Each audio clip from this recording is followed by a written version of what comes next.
جبکہ تحریک انصاف کے لوگ یہ سمجھتے ہیں کہ جتنا پریشر ہے اس وقت وہ تحریک انصاف جو ہے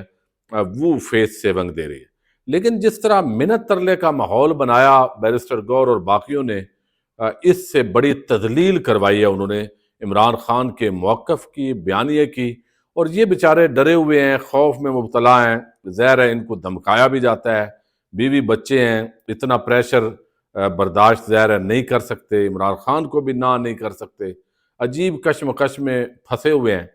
تو اب یہ زیادہ ٹینشن میں ہے کہ یار کوئی راستہ نکالیں، ادھر یہ طاقتور حلقوں کو بھی کہتے ہیں، حکومت کو بھی کہتے ہیں، اور ادھر سے عمران خان سے بھی چپیڑیں کھاتے ہیں۔ تو اس طرح کا سلسلہ اس وقت جو ہے وہ چلا ہوا ہے۔ جب یہ ڈی چوک کا واقعہ ہوا ہے تو باقاعدہ طور پر بیرسٹر گور اتنا سادہ آدمی ہے، یعنی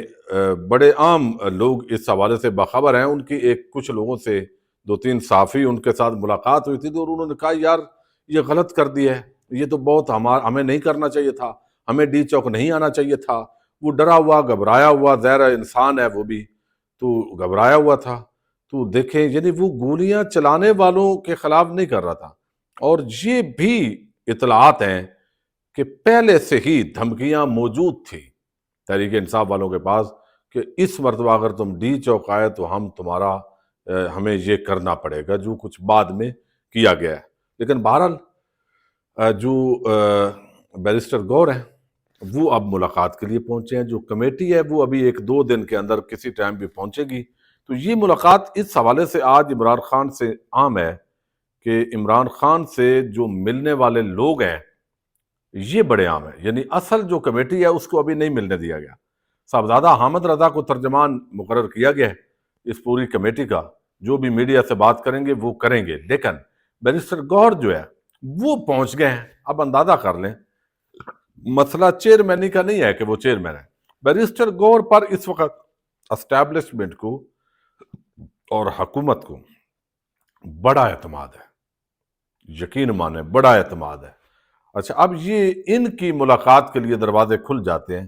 مخصوص بندہ انہوں نے چنا ہوا ہے۔ اچھا، وکلاء کے اندر فیصل چودھری، علی اعجاز بٹر، قاضی انور اور دیگر آج ملاقات کے لیے اڈیالہ جیل پہنچ گئے۔ بیرسٹر گوہر مذاکرات کے پہلے دور کی پیش رفت سے آگاہ کریں گے، اور کمیٹی کی بھی ممکنہ طور پر کل یا پرسوں ملاقات ہو جائے گی۔ لیکن پہلے ذرا بیرسٹر گور جو عمران خان کا رد عمل ہوگا، ظاہر ہے وہ کوئی تحریک انصاف والے تو رپورٹ لیں گے ہی، لیکن کوئی دوسرا بھی رپورٹ لے گا، ہاں خان کیا کہتے ہیں یہ وہ کر کے۔ تو وہ اس وقت یہ مذاکراتی سلسلہ شروع ہونے کے بعد